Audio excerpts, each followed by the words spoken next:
Tonight, we're returning to our coverage of the elephants in the room at the state capitol. Republican State Senator Lonnie Paxton is the new state Senate President Pro Tem designate, and we spoke with him about what has been a clear divide between Senate Republicans and all of the other Republicans, as well as recent mandates coming from State Superintendent Ryan Walters. Here he is, unedited in his own words. Joining me today is Pro Tem designee Lonnie Paxton. Thanks for coming up the turnpike for us today. You bet. Great to be here. I know the plans were not for you to be Pro Tem initially, but what made you want to step up into the role?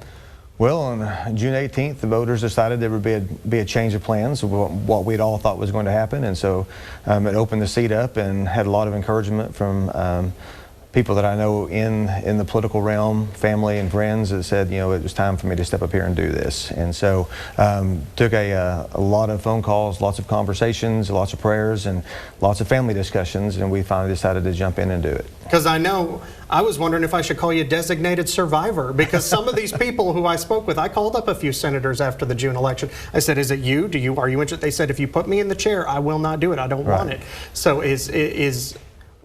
was that a tough decision for you? It is, because it is a complete change of what I was planning on doing for the next 4 years. And so, yes, it's not just a decision that I make, it's a decision that I make with my family. And so I have a wife and 4 children. All my children are out of the house, but we all still, visit a lot about important decisions, and this is obviously a very important decision.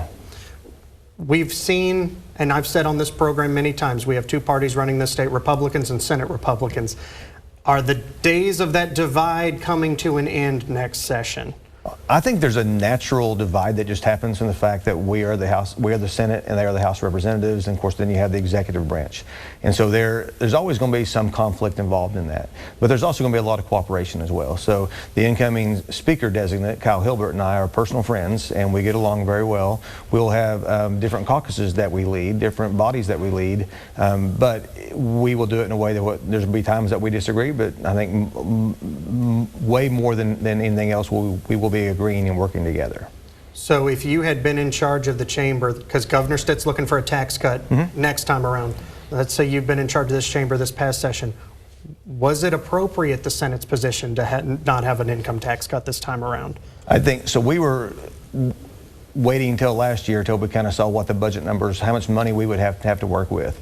As soon as we saw the final equalization numbers come in February, we decided that we agreed that we needed to have a tax cut. It was only, the discussion was which tax cut was it. So I've always kind of agreed with the governor on the income tax cut and that was necessary, but I kind of changed my tune this year when we started dealing with looking at the inflation and looking at the fact that a 0.25% income tax cut for a family of 4 or 5 people where the mom and dad are modest income, that's not that big of a deal. But the grocery sales tax cut was a much bigger deal to that, say a younger family. And so that's kind of why I switched this year to the grocery tax cut, because I think it really will help those people who need it the most. Is the door open for an income tax cut next session? It is, and I'm sure we're going to have the discussion. I've already spoke with the governor, and he is still, he would like to have that income tax cut, and I think we would as well. We want to see the numbers and see what we can do. But yes, it is definitely on the table, and I am sure that we will be having the discussion this year. Are you going to be changing the way the chamber does its business differently? I know that I often hear from the House, the Senate is where good bills go to die, and I'm sure you could say the same thing for the other chamber. Is there going to be a different feeling between the chambers this next session? Yeah, we're going to get along, and then we're also going to disagree. But there is a long historical saying about the Senate, and this goes back to our founding fathers of our country, and they say the Senate is the brakes of government. It's a place where things slow down a little bit, and we take a real good look to make sure the legislation that we're passing is going to be really good for the state of Oklahoma. So we do slow things down a bit, and sometimes we get criticized for that, but it's good to take time on these big decisions. So as far as things changing from what it was last year, we will continue to be a very deliberative body. President Pro Tem Treat that we have now worked really hard at that. The decorum of the Senate, we work hard at debating issues that need to be debated. We shouldn't just be a rubber stamp, and we don't do that. Do you need to select a new budget chair for your chamber?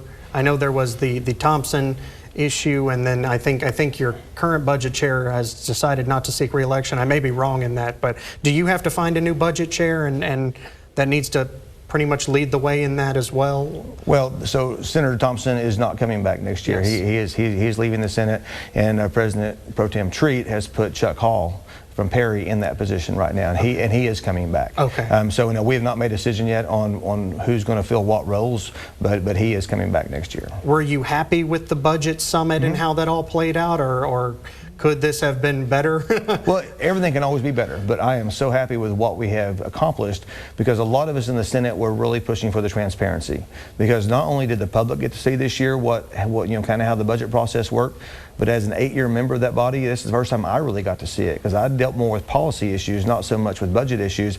We just that budget was delivered to us 2 or 3 days before we were voting on it. And so this time we kind of got to see how it all happened and see it unfold. And so every single budget item that came up this year for a vote, none of it was a surprise to me. I had 2 or 3 weeks to see those things get hashed out, and so I was very happy with the transparency. We need to tweak it a little bit. Some things need to be changed, but it's a huge improvement over what we've done in the past. So let me switch gears just a little bit. I wouldn't be doing my job if I didn't ask you this. I've got school districts sending me statements on a Bible mandate and now an illegal immigration mandate, and they all say the same. The legislature has not approved this. Right. At what point do you all step in with your legislative authority and say, this is what we're doing about Bible in classroom, this is what we're doing about illegal immigration? Because right now you've got executive orders coming out of the Department of Education with Superintendent Walters, and districts are saying, I need to hear more from my legislator as to if this is legal. What path are you taking when it comes to these mandates? There's lots of discussions behind the scenes right now. There's probably no topic that gets more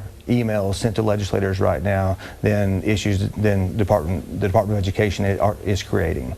So a lot of schools are concerned with that, about how all this works, and so we are having discussions. And so what I have not yet done is had time to go visit with Superintendent Walters, and that is on my list to do, because I need to get a better understanding from him of what he is trying to do. But it is my understanding that right now current state law allows a school district to use the Bible as a historical reference in the classroom. So we've already addressed this, and so we always kind of try to push for local control, and we give the school boards that option of how they do that. The state legislature helps set the curriculum. So there's some things going on that we have questions of the superintendent about, and so that is on things. One thing I need to do in the very near future is have that conversation. Do you anticipate bills about the superintendent's power coming up next session because of things that have popped up between just as May and now? Right. I would anticipate that. I don't know of any individually what's happening, but there's 101 House members and 48 senators, and I can assure you there will be legislation that deals with this that we will be seeing. I have not seen it yet, but this is not the time of year where we see that. Mr. Pro Tem, thank you so much for stopping by. Bet. Thank you. We'll be seeing you next session. Thank you.